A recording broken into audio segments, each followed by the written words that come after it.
Man, well, what's up, 1030? Hey, that was a highlight video from Rock the Beach, and if you don't know, it wasn't at the beach. Millsboro just got a beach, okay? That's what just happened. No, we got some rain, and we're supposed to be in Bethany Beach, and ended up not being rainy at 6 o'clock, but you can't ever figure that stuff out. But hopefully you came out, and if you didn't, that was a highlight video. It was really amazing.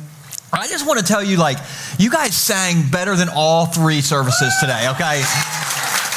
Combined. You guys just did amazing. Turn to the person next to you and say, hey, bro, hey, sis, you sang today. Come on, just let them know. Fist bump them.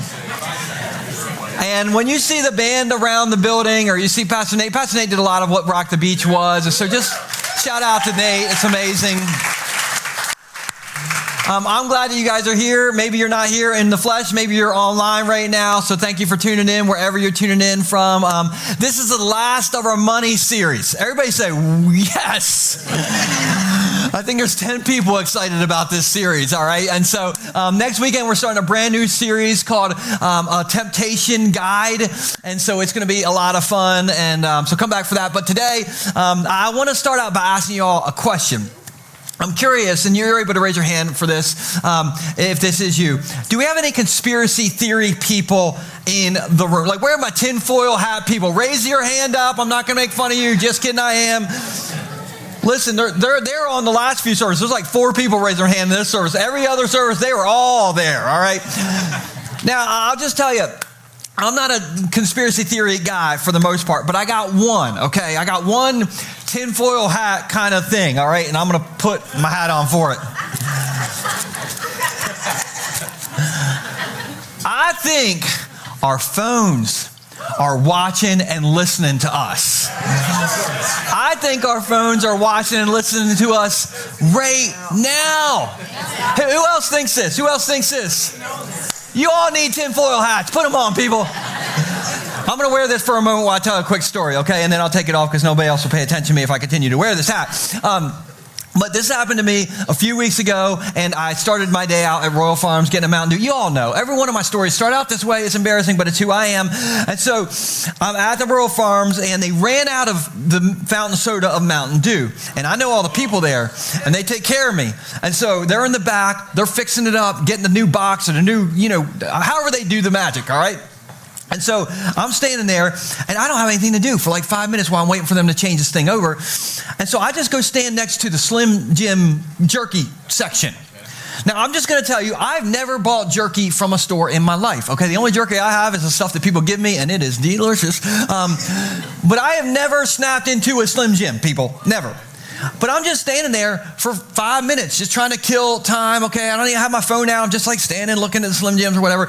No lie. For the next 5 days, every single Netflix commercial, every single YouTube commercial, every single Google ad, what do you think it was for? Slim Jims. Listen, I haven't seen a Slim Jim commercial since 1992. Remember Randy Macho Man Savage, snapping to a Slim? I haven't seen a commercial like that since then until I was in Royal Farms standing next to the Slim Jims, not even looking at my phone, and my phone was watching me. Do you know what this is called? This is called the algorithm. Everybody say the algorithm. Do you know what the algorithm is? It's how our phones watch us. Our phones listen to us. Our phones apparently know where we stand in the Royal Farms. And they curate specific lists and marketing tools to you to get you to buy things. Who believes in the algorithm? Ooh. All right, I'm going to take this off because you won't hear anything I have to say. But listen, the algorithm is not make-believe. It is real. All right, and it's real. Meta admits they do this. Google admits they do this. Facebook is Meta. Amazon admits they do this. TikTok, they all admit that they do this. And so what's scary about that is, have you ever gotten the screen time report on your phone? You know that depressing thing that shows up once a week to just let you know how much of a loser you are? That shows up on my phone every week. I do not look at it. I'm I do not want to know, all right? But this week I was okay, how much time do I spend on my phone? And so if you're an iPhone user, you can do this when you get home. If you're an Android user, please do better. No, I have an iPhone because the algorithm told me to get one. And I'm I do whatever you say. And so you can do this later, but if you go to your home screen, if you're an iPhone user, and you just swipe back, I think on most people's phones, it should have your screen time report right here. So if you click your screen time report, so today it says, I've been on my phone for 47 minutes, which is hard to believe because I've been here the whole time serving the Lord, you know. But forget what you've done today. What you do is tap on the week. And when you tap on the week, it'll tell you on average what you've done every single day. And here's what's crazy, all right? The average person spends 6 hours and 51 minutes on your device every single day. 6 hours and 51 minutes hanging out with the algorithm. So go home if you want to be depressed later and look to see how much time you spend on your devices. Some of you are going to be below average, and that's a good thing on this. But I just wanted to tell you that because I think the algorithm is trying to train how we think about money and stuff. The algorithm, what it's trying to do is it's trying to, talk to us for 6 hours and 51 minutes a day, and it's trying to tell us this. The algorithm wants to convince you that if you just have a little more blank, you'll be a little happier. Come on, let's talk about this. If you just had a little more jerky, Slim Jims, you'll be a little happier. If you just had a little more money, you'll be happier. If you just had a little more vacation time at Disney, come on, you'd be happier. If you just had a little more square feet in that Shell Brothers house of yours, you'd be happier. If you just had a little more Lululemon pants, a little more money in that 401k. Who wouldn't mind a little more money in the 401k? Come on. Some of you I got a 201k. All right. If you just had a little more fancy of a car, if you just had a little more of the skincare products that you want, or just forget the skincare products, if you just had a little more Botox, I'd be happier. And here's the thing. That's why I'm naming today's message, and we'll put this on the screen. The algorithm is lying to you. Everybody say, liar, liar, pants on fire. Liar, liar, pants on fire. So here's what I want you to do. I want you to forget about what Facebook tells you about money and stuff for just a moment. And I just want to show you what the good book says about money and stuff. And by the way, if you don't have a Bible, every Sunday we tell you, grab one on your way out. We have them in our lobby. Some of you are collecting every edition we buy, okay? So you have all of them. It's very expensive, you are. But if you really don't have a Bible, grab one on your way out. In the meantime, this will be on the screen. And so the first thing I want to show you is straight from Jesus, then we're going to jump straight to Paul. So Jesus says this, beware against the algorithm. We didn't say that part, but beware. Guard against every kind of greed, wanting what we don't have. He says, life is not measured by how much you own. Jesus is like, take this algorithm, beware. And then I want to show you what Paul says along the exact same lines. He says this in 1 Timothy chapter 6, starting in verses 6 through 8. Paul says, yet true godliness with contentment. Everybody say contentment. True godliness with contentment is itself great wealth. After all, we brought nothing with us when we came into the world, and we can't take anything with us when we leave it. So if we have enough food and clothing, come on, people, let us be content. And so Paul and Jesus are dropping some 2,000-year-old wisdom in this room in 2026. And they're saying, hey, listen, the algorithm needs a software update. And here's the update it needs. And Jay, if you can put this on the screen. The update is this. If you want more happiness, by the way, who wants that? If you're not raising your hand, you're sleeping. If you want more happiness, get more godliness and contentment. Get more godliness and contentment. Now, I just got to shoot straight with you. This word contentment, it kind of like hits me wrong. And I'm probably terrible for saying this, but when I think of contentment, I think of lazy people with no drive. I know, it sounds so judgy. I'm working on myself, okay? But that's a pet peeve of mine is laziness and no drive. Like the other day, I was at my favorite pizza place in Ocean City. It's called Ripiano's. Nobody's been there. It is so great. Glory to God for Ripiano's. And so I'm there, and all I want is a small cheese pizza to fill the temple with, okay? And so I'm there, and I go to the counter, and nobody comes to the counter to take my order. So I'm like, okay, somebody will come eventually. 5 minutes goes by. Nobody. 10 minutes goes by, nobody. And I'm waiting because this is my favorite pizza place, okay? And there's one guy in the back, and every once in a while I see his eye come around the corner. And when his eye came around the corner, I'd be like, and then his eye would disappear just as much as quick. I'm like, bro, come help me out, okay? So I got a little tense with that guy because I was like, come on, dude, you kind of need to drive. Get me some pizza. And I don't, this is important. I think sometimes maybe you don't do this, but I think I confuse contentment with complacency. Two totally different things, okay? Complacency is like you got no drive, you got no dreams, and I got no pizza, I ain't happy. But contentment is, hey, I don't need more money and more stuff to have great wealth. God has already given me everything I have, and I am happy right where I am. I can be happy like a bump on a log because God's already given me more than enough. That is right now. That can happen right now. Say this with me. I already have enough. Doesn't that feel good? And so what that means is you don't have to be complacent. Keep driving, keep dreaming, keep grinding, keep hustling, but do it from a place where you say, hey, God's already given me all the clothes I need. He's already given me all the food. Listen, nobody's dying of hunger around here. He's already given me enough food. He's given me enough forgiveness and grace and love and joy. So I have already got great wealth. And so we'll put this on the screen. I want you to remember this. More money can make you rich. It can. But only God can give you a rich life. More money can make you rich, but only God can give you a rich life. And so today, I just want to give you 3 lies from the algorithm. So if you're taking notes, you can write this down. And if you're not, just try to remember this. The first lie is this, and we kind of know this, all right? More will satisfy my wants. More money, more stuff, that's going to satisfy my wants. Now, last Saturday, I think I had my favorite night of the beach, of the summer, this summer on the beach. Now, I was hoping Friday night was going to be like the night of the summer at Rock the Beach. And next year, we're going back to Bethany. Hopefully, we can get on the stage there. But last Saturday night, I went to the beach with my wife and my boy Nixon, and he wanted to go skimboarding. And just so you know, evening time at the beach is the best. Let me just give you like a locals tip. Don't go to the beach at 2 p.m. Do you know who's at the beach at 2 p.m.? Everyone. And everyone who's there at 2 p.m., they are personal space invaders. And they feed all the seagulls. You do not want to be around these people. You want to go to the beach at 7 p.m. That's where you go to the beach, okay? So we're out there. The temperature was perfect. There's hardly anybody out there. My boy Nixon is skimboarding.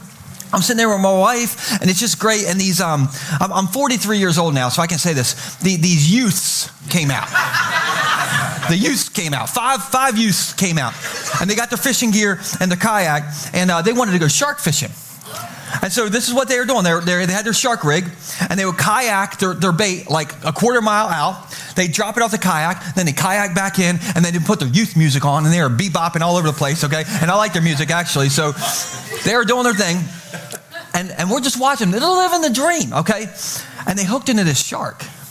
And let me just tell you, the guys would take turns. They were laying on the beach. They were sitting right on the sand, and they would lay all the way back, and they'd lay all the way. It was just so fun to watch. And so finally, they got the shark up to the beach, and one of the youths, my boy Nixon, runs over. Okay, I run over with him, and one of the youths says, "Hey," to my boy Nixon, "Hey, do you want to touch the shark?" My boy's like, "I've waited my whole life to pet a shark." And so we have a picture of Nixon petting the shark here, okay? So this is Nixon, and this shark is having a very bad day. This is not his favorite day. And so they ended up letting the shark go. Now, when the shark was like swimming off, I talked to it, okay? I said, hey, little guy, hey, don't bite us. Don't bite us local folk. Just the out-of-towners, okay? But it swam away. So this happened next. Okay, I said to the guy who caught it, I was like, hey, so like, what do you do now? Like, is this a one and done thing? Like, I don't know how this works. And he's like, one and done? He's like, we call it one shark. We just want to catch more sharks. We're going to be out here all night long catching sharks. I'm like, okay. And it made me think about this. It made me think that a lot of times when we get what we want, it just feeds our appetite to want more. Does that ever happen to you? And so let me show you kind of the difference between what the algorithm says and what Paul says and what we read earlier. Okay, so this is kind of two different formulas. The top part is kind of like what the algorithm tells you. Well, this is what the world tells you, okay? More success plus more money equals great wealth. Okay, more success. You want that corner office, right? The office with the windows, come on. You can see outside. You want a plaque on your door, and when you get the corner office with the windows, you know what you get? A raise. And if you have more success, you have more money, that must equal great wealth. That equals what my old financial advisor used to say to me. He'd say, if you get to this level, you're going to be in silk boxers, wearing silk boxers. He used to say that, and he is no longer my financial advisor. That is true. I was like, I do not want to talk about undergarments with you, sir. That's what the algorithm says. But this is what Paul just said. More godliness plus more contentment. That's what really equals great wealth. More living and loving Jesus in your life. Check. That helps you. All right. Showing up to church on Sundays, what you're doing. That helps. Okay. Reading your Bible, talking to Jesus throughout the day. That helps. Listening to elevation worship while you're like swerving down. All this stuff helps. And having the mindset of, I already have everything I need, so I am rich in life right now. That is great wealth. That's great wealth. Now, can I give you a bonus thought? Okay, this is free. This is worth what you paid to come into church today, okay? What I've noticed is when you have more godliness and more contentment, what that means is a lot of times you're happier anyway. You're happier, and your value system is now you are a person with more integrity. You have more self-control, and a lot of times people with self-control and high levels of integrity, you know what happens to them? They get more successful, and they make more money. And that's not all the time, okay? Don't quote me, that's 100% of the time. But a lot of times, that's how that works. But even if it doesn't work, good news. Godliness and contentment equals great wealth. But the algorithm will tell you, hey, you need more to satisfy your wants. Here's another one. More will solve my problems. Now, speaking of problems, we have a daggum jellyfish problem in Delaware this season. Holy moly. Listen, you got bit. I've got bit. I don't think you get bit. You stung. I've been a surfer year-round around here for over 30 years. I have never seen jellyfish like I've seen this year. Like, I have been stung hundreds of times, okay? I've learned this, okay? I've learned one thing. I hate jellyfish. I have a theory. I think jellyfish are the devil's snot. You look at it. I'm telling you, that is the devil's snot. Those things will sting you. And so this summer, I've had to have a plan for jellyfish. And so here's my 2-step jellyfish plan. Number one, whenever I've surfed this summer, I wear a full wetsuit. Now, you might be like, how do you wear a full suit? Isn't that hot in August? You would not believe how hot it is. But here's the thing. When you're in a patch full of the devil's snot and they can't get to your skin, okay, if they were to get to my skin, I would be saying words that the devil wants me to say. So the wetsuit helps me not sin, okay? So this is a good thing, and it helps me from getting stung. And so I know this is like a money talk, but you need to go deep in debt, and you need to buy a wetsuit. Put it on the credit card. It's totally fine. The second thing is I have a surfboard when I'm out in the water, and so you know, get your wetsuit and buy a surfboard. So you're only in about $1,200 at this point. And when I'm laying on my surfboard, I do the Mission Impossible. And so this is a picture of what I do when I'm laying on. You just got to straight arms out.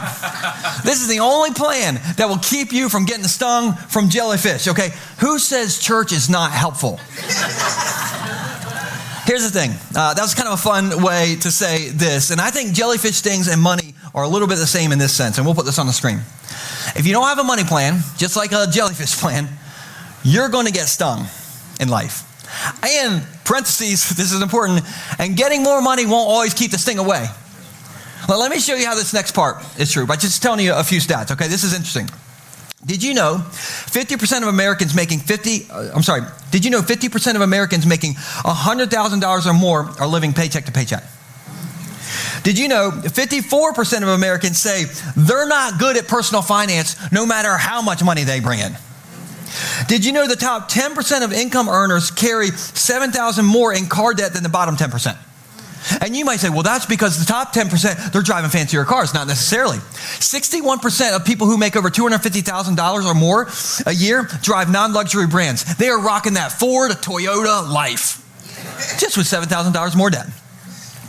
26% of the top 10% of income earners are carrying a credit card balance right now, month to month, which is almost identical to the bottom 10% of income earners. Now, I'm there's too many stats and you all are glossing over and it's about lunchtime, so I know I got to move on. But my point is this: more money doesn't necessarily solve your money problems. You need a plan for that. Now, I got good news. All right, the Bible and the Bible and money plans, they go together. They go together like, I don't know, my wife and speeding tickets. She's not in this service. Don't tell her. I said it in the first service and she was there. I thought it would land good. It didn't. So I'm not going home after church today. All right, but that's all for fun. My wife hasn't gotten a speeding ticket in a while. She just knows where they all sit, This is what Jesus said in Luke chapter 14. He said, "But don't begin until you count the cost. For who would begin construction of a building without first calculating the cost to see if there is enough money to finish it? Otherwise, you might complete, let's say, the foundation before running out of money. And then everyone will laugh at you. They would say, there's the person who started that building and couldn't afford to finish it." I think this is kind of a Jesus joke, by the way. I think he's like, everybody would laugh at you, but you're kind of like, everybody's laughing at me. But here's the thing. I think what Jesus just said is this, okay? And I got to be careful. I don't want to say a bad word in church. I'm a pastor, and I don't want you to leave the church or give me a bad Google review.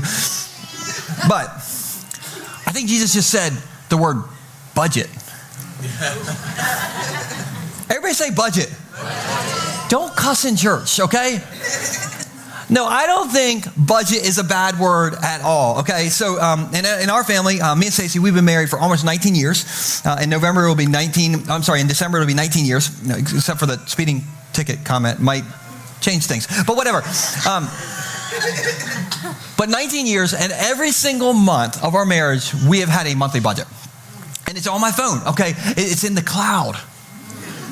My budget is in the cloud, okay? So the algorithm knows all about it.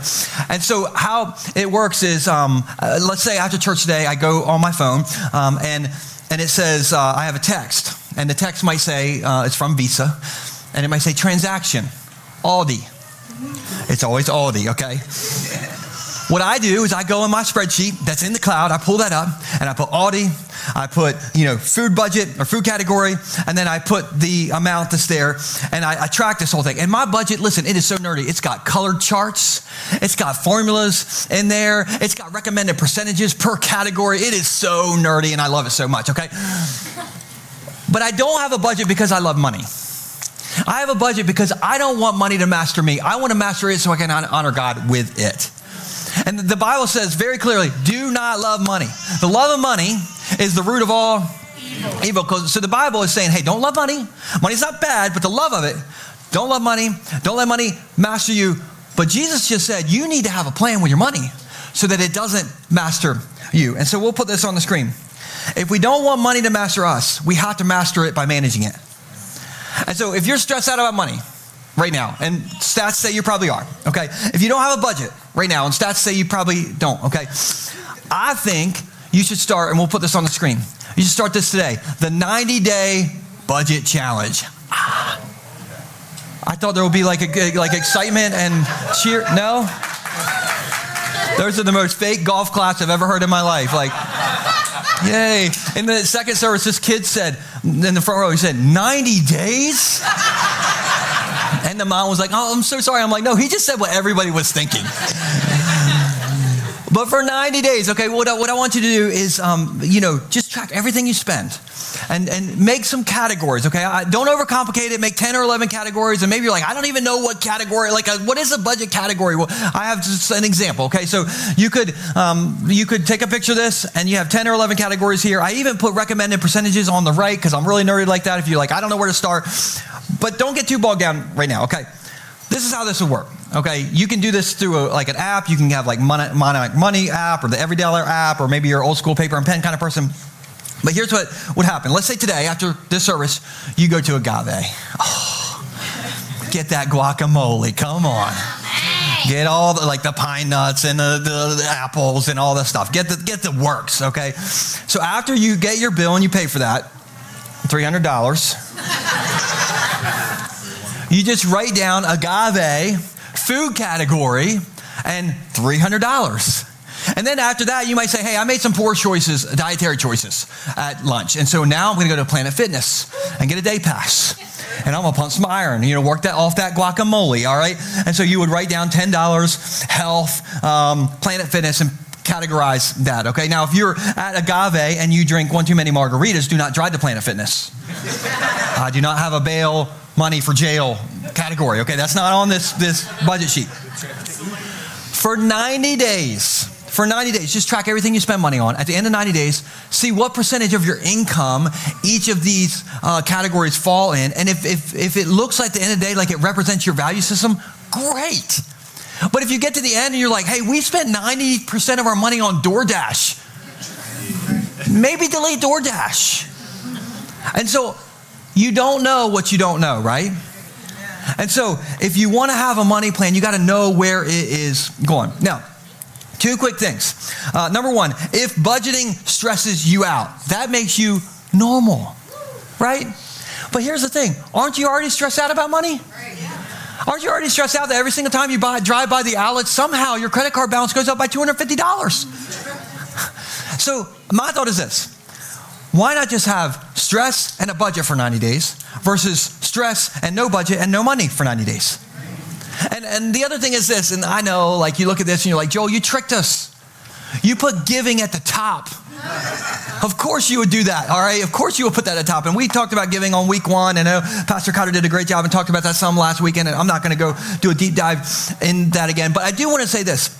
The reason that giving is important to me, it may not be important to you, but the reason it's important to me is it helps remind me where my resources come from. Helps remind me that, hey, I don't love money, but I do love God. And so I want to honor him with it. And a byproduct of giving is this. If you can learn to live on 90% of your money instead of 100% of your money, you mastered money. And so we got a great note, or Pastor Nate did, from somebody after week one of this series when we talked about the 90-day giving challenge. I just want to read what they said. They said, this morning's message from Joel led me to take my next step in my walk with the Lord. It's ironic to me that a message that he says is not his favorite to preach about is now a good thing for me. 90-day tithe is the best thing to come out of this day. Trusting God with money is so scary, but so worth it. The Bible really does have an answer for everything. Would you share this with Joel for encouragement about his message hitting the right way? I would like to point out that Nate responded with a bicep emoji. Because have you seen Nate's biceps? Pretty good. Here's my point. I don't want you to hear this from me. I want you to hear from this person who we kept as anonymous, to honor them. But this is what they said. Right in the middle of that, and we'll highlight it if you can put up that next slide. They said this. Trusting God with money is so scary, but so worth it. And that's not just about giving, okay? It's about having a money plan. It can be scary. Budgeting can be scary, but it is so worth it. And the algorithm is lying to us. More will solve my problems. No, a plan is going to help with that. And then the third idea is this. The third algorithm lie is more will give me guaranteed security. Now, this is about to get real nerdy. About 10 of you are going to get really excited about this, and the rest of you are going to be like, what are we talking about in church? But about 2 months ago, SpaceX released their stock to the public. Oh, I know. Listen, I don't know if you got in on it, but my algorithm got in on it. Yeah. Everything in my algorithm was like, listen, SpaceX IPO. This is not a lie. I was playing pickleball. Mid-game, my partner, we were in between points, and he says to me, he's like, Joel, you getting that SpaceX IPO? I'm like, bro, we are losing right now. You need to focus. We got to win this game. You're talking about space exploration. And so, but this SpaceX IPO or stock went public, and I don't know exactly, but at first it started at like $125, $135 a share, right? And 4 days later, it had gotten all the way up to $225 a share. And if you're like a short-term investor, I hope you sold that day. Because as of this past Tuesday, it has dropped 53%. Now, here's the thing, okay? If you're a long-term investor, I hope it goes to the moon. Or Mars. Do you see what I'm putting a lot of work into this, people. No, it's okay. But here's my point. My point is this. The average bear market, where the market loses 20% or more, happens on average once every 4 years. And so I'm the biggest fan of investing there is. I got money in the stock market, and so keep shopping at Amazon. It helps me out. Keep doing your 401k at work. Keep getting that company match. But keep this in mind, okay? And we'll put this on the screen. Your most secure investment will always be your spiritual investment. That is your most secure. I don't care what the SpaceX IPO is. That investment is not the most secure investment you will ever make. The most secure investment you will ever make is in your faith. It's what you're doing right now here in church, which is why I'm so proud of you guys for coming to church every Sunday. Some of you have had the hardest week, but you're here. And that's amazing. That's an investment in your faith. I love what Paul said. This is in verse 17 of 1 Timothy chapter 6. He says, teach those who are rich in this world. By the way, I don't want to shock you, but you're rich. Just the fact that you're sitting here with clothes on and you got a belly that's full of food, you're rich. Teach those of you who are rich in this world not to be proud and not to trust in their money, which is so unreliable. Their trust should be in God, who richly gives us all we need for our enjoyment. This is so good. Do you know all the good things you have in your life, God gave you that for your enjoyment? God, that your house, that is great, or maybe not so great, it doesn't matter. It is great because God gave you that for your enjoyment. Your car that's parked upstairs, okay, whether it's a nice fancy car or maybe it smoked the whole way to church. God gave you that for your enjoyment. The sunrise this morning. Did anybody see the sunrise this morning?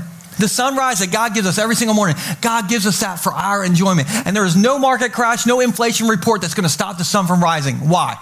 Because we'll put this on the screen. Because God is our security. Aren't you thankful for that? He is our security. And what He gives us for our enjoyment. I'm going to end with two quick stories. So the other day, my kids came to me and they're like, Dad, can we go to the grocery store? And we have a grocery store right by our house. And my kids, just so you know, they go there every day. Every single day, they go to the grocery store. They're in there more than the people who were the owner of the store. They're in there more than that guy. They are always in there. And so I'm like, yeah, go. Just make sure you keep your eye on each other. And so they go and they come back after 20 or 30 minutes. And Nixon, shark petter, Nixon says, hey, Mom and Dad, I want you to sit on the couch. I got something for you. So you need to close your eyes and open your hands, which is, when you have an 11-year-old boy, it's a scary thing, especially a kid who's pet sharks. So I'm like, I don't know what he's going to do. So we sit there, we open our hands, and in my hands, Nixon puts these. These are caramel creams.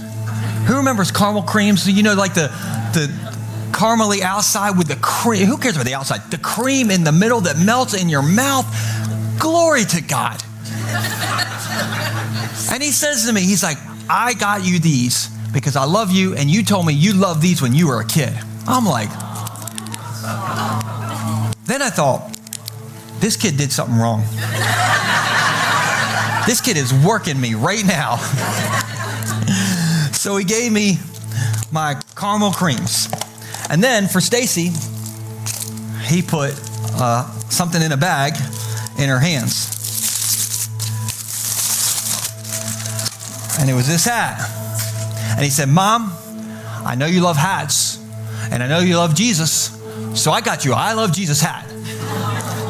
And I thought, this kid definitely did something wrong. No, he didn't do anything wrong. He said this. He said, I just wanted to spend my own money on you to show you that I love you. That's what he literally said. I'm like, are you trying to preach a message to me right now, son? Here's the thing, okay? The way we spend our money, the way we budget our money, the generosity we have with our money, it shows God that we love Him. It shows God that we want to honor Him. It shows God that He is our security. And the good news is, when we do that, He puts good things in our lives. Candy. And why does He give us candy? Come on. For our enjoyment. There you go, buddy. You've been so kind sitting here. He does that for our enjoyment. That's such good news. That night that we were on the beach, it was Saturday night last Saturday night when we were watching the sunset, and it was beautiful, and Nixon was swimming and skimming and all the things. Me and Stacy were just sitting there in our beach chairs, and we're holding hands. We still hold hands. We still make out too. And the kids haven't been around this weekend, so lots of that. But anyway, too much information. I'm sorry, but that's all you needed to know. We're sitting there, we're holding hands, Nixon is skimboarding. Nora wasn't able to make it with us there, but we were talking about her, so she was there with us in spirit. Stacy said this, But what I want to point out is we had no earthly value of anything there. Okay, it's just the beach. It's our family. It's our relationship. It's the sunset that God is painting for our enjoyment. And Stacey's holding my hand and she says, if God never gave us one more thing, He's already given us more than we ever need. We are so blessed. So the algorithm won't tell you this, but I'm going to tell you this. If God never gave us one more thing, we are already blessed more than we deserve. Isn't that true? And the best thing He ever gave us that we don't deserve is His Son, Jesus.